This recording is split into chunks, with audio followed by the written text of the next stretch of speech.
I'm ready to go. Okay, perfect. So y'all can look at me and ignore the camera. I'll just have you all start by saying your first and last name and if you could spell them for me. Holly Schacherl. Schacherl is Schacherl. Perfect. Ivan Schacherl. You gotta spell it. Schaccherl. Perfect. I'm Kay Willard, Willard.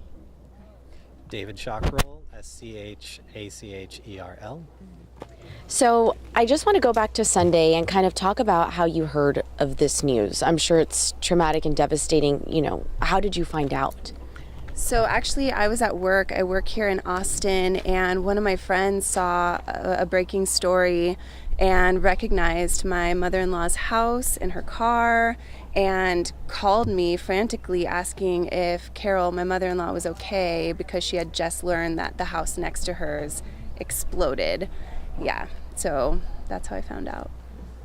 Yeah, well, we actually don't live in the vicinity. We're a few counties over, and so I was home alone with the children and doing various chores and wasn't really paying attention to my phone. I did see something on Facebook where just a friend had posted, like, what was that big bang? Like, it shook my apartment, and I was like, wow, that's crazy, but didn't necessarily think anything of it. And then a few hours later, I kind of finally paid attention to my phone and saw a missed text from Holly saying, like, somebody go to my house and try to get a hold of David. And so that kind of tipped me off. I mean, I was several hours behind everything when I did learn. So, And Mrs. Willard, when you find out that your sister was affected, what goes through your mind? She's my only sister. She's all I got left.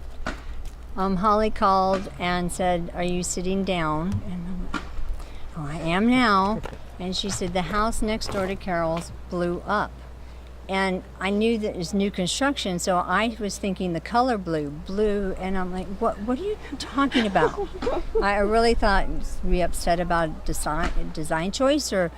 And that's when she started giving me more details, and it just, until I saw the picture, I was still thinking, she's going to be fine, it'll be fine. But then when Holly took a picture and sent it to me, I'm in South Carolina. So I had to run around and get plane tickets and get here as soon as I could.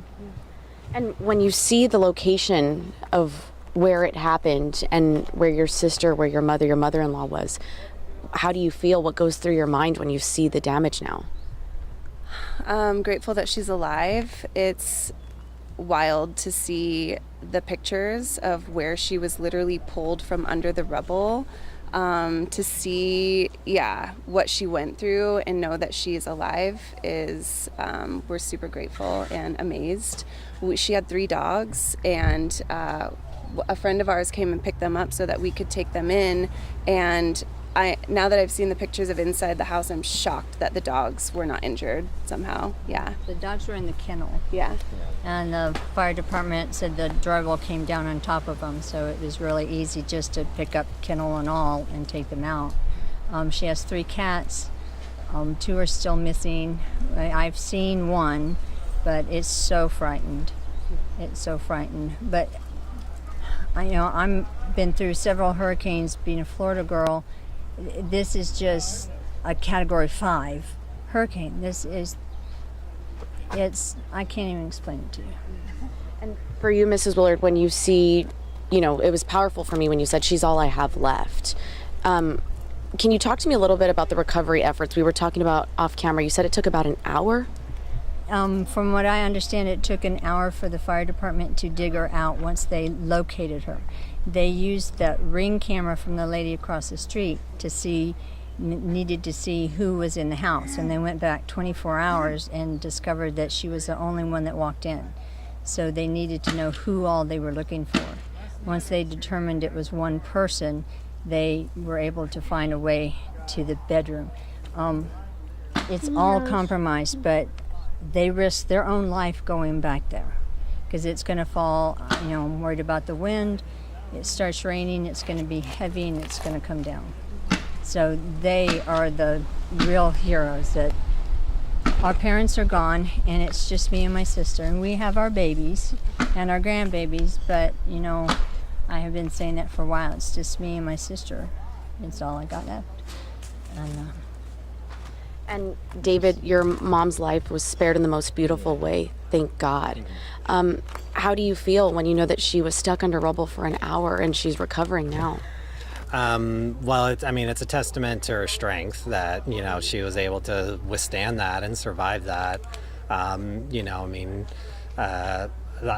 have to echo just the amazement and the respect and the gratitude of all the responders that were there, and so it was very, very powerful, and I'm just really thankful. I'm sure that this is a time where you reflect and you're grateful for what you have, and it's powerful looking at this now. Can you talk to me about the road to recovery for your mother? What's that been like? Well, yeah, I see that it is a very long road, she's effectively displaced. She will not be able to come back to this home, so, I don't foresee her being discharged from the hospital anytime soon. And then once that's over, once the hospital chapter is closed, finding her a new place, a new vehicle, and kind of just rebuilding. There has been a lot of support just from our family and our friends, and it's just I feel like that will be helpful. But yeah, we have a very long way to go, and I'm thankful that we'll get to untangle all this mess with her part of it, so. We've heard from the community say that the idea that anyone survived this is miraculous, like that word specifically, miraculous. What do you think when you hear that?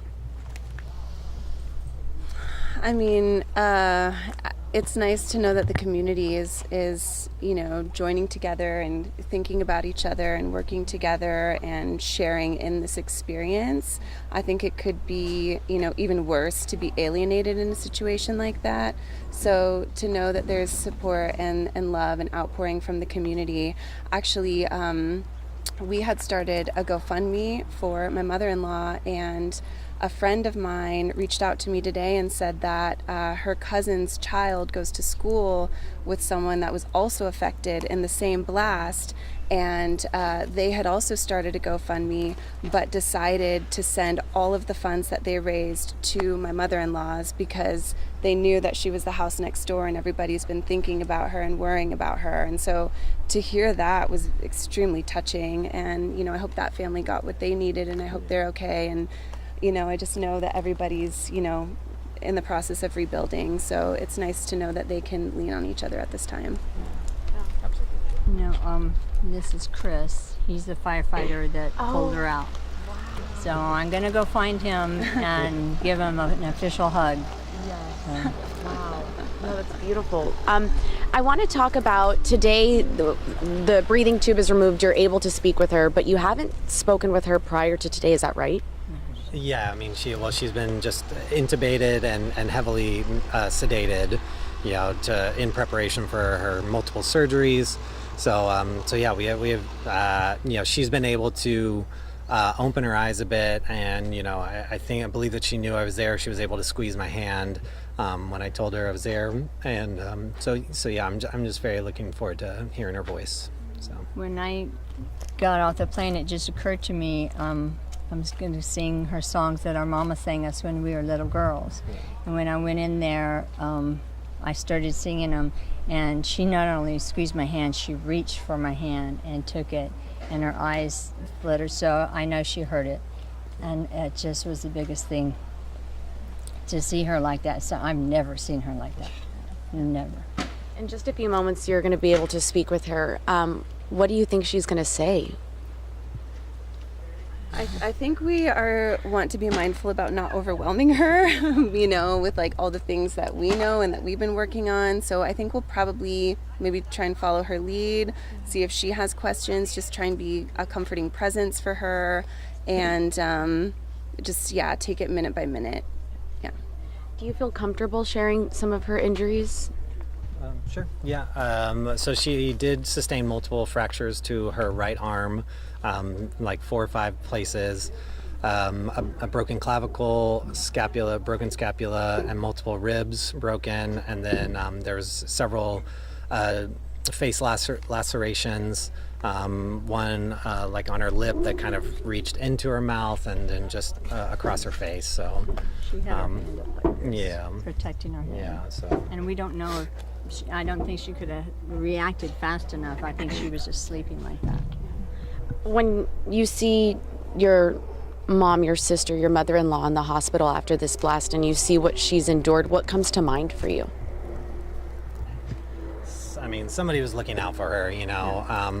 There's been a lot of trials in our life, and this is just the next one. And I mean, we've survived all of those milestones as a family, and we'll survive this one as a family too. So, and it's just, it's great that she'll be here with us.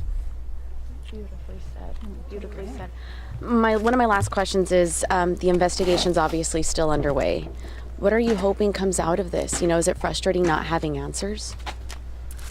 I think yes. I mean, just managing our expectations on how the process is going to unfold.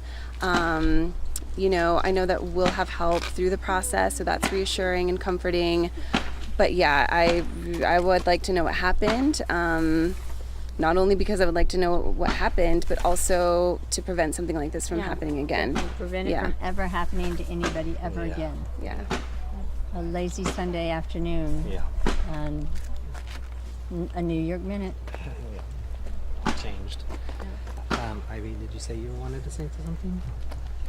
Yeah, so several houses, the garage doors, my grandma's house behind us, you can't really see it exactly, but her garage door is blown in. 24 people were injured, I think, and 24 houses. houses, yeah. Houses were destroyed. So windows were blown in. There are some people that live like on the other side of Austin. It shook their house. Like everyone was worried. So I'm just really glad that she's still alive, and I'm glad that we have a dog so that they're safe. I think so too. I want to ask you, and you have your twin sister here with you now, do you all have a favorite memory of your grandma? Yes. I like when we go swimming together, because one time she reached for my hand because I was doing a trick on her. She had a swimsuit on, and I said, I'm cold, I can't even move, so she pulled me out. Then I pulled her into the pool, and she made a big splash. And do you have a favorite memory with your grandma? Well, a few days ago we went bike riding with her, and that was really fun. Is there anything else anyone wants to add at all that maybe I haven't yet asked you? I'm not sure, but just another thing to note, just of the strength of my mom, is that she has been the primary guardian for my dad for the last several years. About 4 years ago, he was admitted into a memory care facility where he had developed a very aggressive form of dementia, and so that's been just a massive hurdle for us to overcome, both emotionally and financially, and she's been navigating it as best as she can, and us as a family navigating it, it's just for me, it's just another layer of like the tragedy and the devastation that we're faced with. I guess that's just something to note, I guess. You all are a very kind and positive family, and I just get that off of briefly knowing you. And right now, in the face of adversity, can you talk to me about why you remain so positive and kind and strong when a lot of people right now would not be this way? I think that we receive so much positivity and kindness from our community. We're really fortunate to have attracted so many amazing people into our lives, and all of our friends love Carol so much, and all of Carol's friends love us so much. And so we're just really fortunate to have an amazing foundation of community, and we can all just kind of cling to each other and help each other out and hold each other up. So Sorry. I think, like the first thing that jumped to mind was about 20 years ago, my older brother passed away. And at that moment, it brought me and my mom and my dad together as a unit, just clinging to each other to be able to survive. And I feel like that was something that it showed me, the power of our family, just in the face of our family shrinking very dramatically and very abruptly. It demonstrated to me the value of family, whether that be blood family or chosen family. And I feel like that it was just something that changed me going through that experience. And I think that just shaped me to where I am and how I approach the people in my life. And so. For me, it would go back to our parents and our grandparents, because my daughter said, well, where are you going to stay? And I was like, oh, I'm just going to stay with Carol.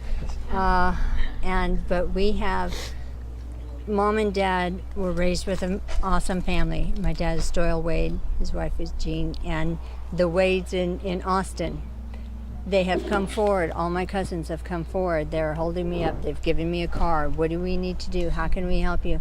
Because Mama always said, when these disasters, I lost a son 33 years ago, and Mama says we circle the wagons and we come together as a family. Doesn't matter if we're arguing about something, as a family, and in times of need, they come forward. And our cousins and our friends have just been so fantastic. It all goes back to Mom and Dad and our grandparents, how we were raised. You all are so rich in love, and it's so obvious. So thank you so much for sharing that. I appreciate it so much.